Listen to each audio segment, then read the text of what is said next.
মৰমৰ অকণিহঁত মৰম ল'বা দেই মই আইমা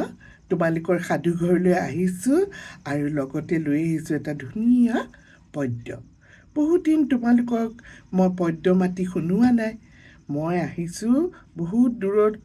দূৰলৈ বাংগালুৰু চহৰত আছোঁ য'ত মোৰ হাতত একো নাই পদ্যৰ কিতাপ আজিকালিতো মুখস্থও নাথাকে এই বয়সত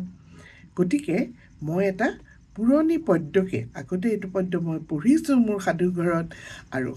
এইটো লৈছোঁ ক'ৰ পৰা জানা এখন অতি ধুনীয়া কিতাপ অমাতৰ মাত আৰু এইখন লিখি থৈ গৈছে তোমালোকলৈ বুলি তোমালোকৰ ককা গোলোক চন্দ্ৰ দেৱ ডাঙৰীয়াই আমাৰ শ্ৰদ্ধাৰ তেখেত বৰ্তমান আমাৰ মাজত নাই কিন্তু তোমালোকলৈ বুলি যে ইমান ধুনীয়া ধুনীয়া কেইবাটাও পদ্য লিখি থৈ গৈছে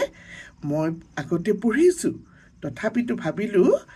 এই পূজাৰ বতৰত আৰু এটা ধুনীয়া তোমালোকক এই পদ্য মাতি শুনাওঁ এই কিতাপখনৰ পৰা লুইতৰ চকুলো নামৰ এই পদ্যটিত তোমালোকৰ ককা শ্ৰী গোলোকচন্দ্ৰ দেৱ শৰ্মাই লিখি থৈ গৈছে তোমাৰ ব্ৰহ্মপুত্ৰৰ কথা আমাৰ আটাইতকৈ ধুনীয়া ডাঙৰ লুইতৰ কথা লুইত মানে হৈছে ব্ৰহ্মপুত্ৰ হয়নে ব্ৰহ্মপুত্ৰৰ আন এটি নাম লুইত আৰু লগতে কেইবাখনো নদীৰ নাম এই পদ্যটোত উল্লেখ আছে শুনিবাচোন কিমান যে মজা লাগে মই সেইকাৰণে আকৌ ভাবিলোঁ আকৌ এবাৰ পঢ়ি দিওঁ ঠিক আছে শুনাচোন লুইতৰ চকুলো শাওণমহীয়া এদিন সন্ধিয়া অকলে বহি বুঢ়া লুইতে চকুলো টুকিছে পুৰণি কথাবোৰ ভাবি এনেতে দেখিলে আহিব লাগিছে জীয়ৰী নাতিনীহঁত সিহঁতক দেখি বুঢ়া লুইতৰ লাগিল থপ দিহিং আহিছে দিখৌ আহিছে ভোগ দৈ কলং আহিছে দলঙৰ তলেদি ধলং পলংকৈ সোৱণশিৰি আহিছে ধনশিৰিক লৈ আহিছে দিকৰাই সিহঁতক দেখি বুঢ়ী দিহিঙৰো দেহত তৰণি নাই ভৰালিৰ নিচিনা শুৱনিজনীও বাটৰ কাষত ৰৈ হাত বাউল দি মাতে কাৰোবাক আহাচোন যোৱাকৈ লুইতৰ বুকুলৈ যাবৰ কাৰণে কিমান সময় লাগে চকীঘাটৰ পৰা ভোমোৰাগুৰি নিচেই ওচৰ চাগে গাভৰুৰ পিছে বৰ লাজ লাগে আটায়ে জোকাই বাবে তাই হেনো বৰ ৰচকী নাচনী নাচি ফুৰে বাটে পথে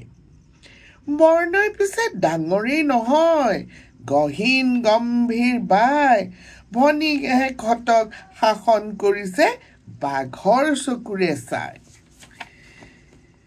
পাগলা দিয়াই একোকে নিদিয়ে কেৱল সুহুৰি মাৰে লুইতক কয় বুঢ়া হ'লা তুমি নুফুৰিবা পাৰে কপিলী নামৰ নাতিনীজনীয়ে পখিলীৰ দৰে আহি ককাকক ধৰি সোধে ঘনে পতি আইতা কলৈ গ'ল বুলি লুইতে ক'লে শুনচোন তহঁতে দূৰ অতীতৰ কথা কিমান দেখিলোঁ সকলোখিনিয়ে বুকুতে আছে লিখা মানাহৰ পৰা আহিলোঁ যেতিয়া মই ভাবিছিলোঁ ময়ো কোনোবা এদিন সাগৰ পামগৈ পিছে ধনে ধানে উভৈ নদী এইখন অসম দেশে মুখ ল'লে আঁকোৱালি অতি আঠে বেঠে কিমান ঢৌৱে উটুৱালে কিমান জনৰ নাম সেই সকলোকে ক'ৰবাত জানো আকৌ লগ পাম কিমান জনেৰে হেৰুৱা সংসাৰ ভগা সপোনৰ কথা মোৰ দুয়োপাৰে মাটিয়ে বালিয়ে বিচাৰি চালেই পাবা যুগ ধৰি আজিও যে মই এইখন অসমৰ হেঁপাহৰ ধন বুকুৰ কুটুম বন্দী চেনেহৰ এইখন দেশৰ আকাশ বতাহ মৰম চেনেহখিনি দিব জানো মোক আন কোনোবাই ল'বনে আঁকোৱালি এইখন মোৰ সপোনৰ দেশ ইয়াতে সদায় আছো ইয়াৰ পৰাই নিতৌ পুৱাই সাগৰক সেৱা যাচো কেনেকুৱা লাগিলে এই ধুনীয়া তোমাৰ পদ্যটি শুনি তোমালোকে মোক জনাবা দেই এই কিতাপখনত আৰু ধুনীয়া ধুনীয়া পদ্য আছে পদ্যখিনি মই অৱশ্যে পঢ়ি দিছোঁ তোমালোকে যদি মোৰ এই পেজটোৰ পিছৰ পিনলৈ যোৱা দেখিবলৈ মানে শুনিবলৈও পাবা দেখিবলৈও পাবা এই ধুনীয়া পদ্যকেইটা মোৰ মৰম চেনেহ সকলোৱে ল'বা কেনেকুৱা লাগিলে বহুদিনৰ মূৰত আকৌ পঢ়িলোঁ এই পদ্যটো মোৰ কিন্তু খুব ভাল লাগিলে পঢ়ি তোমালোকৰ বা কেনেকুৱা লাগিলে শুনি মোক জনাবা দেই আজিৰ কাৰণে বাই বাই বাই বাই কুশলে থাকা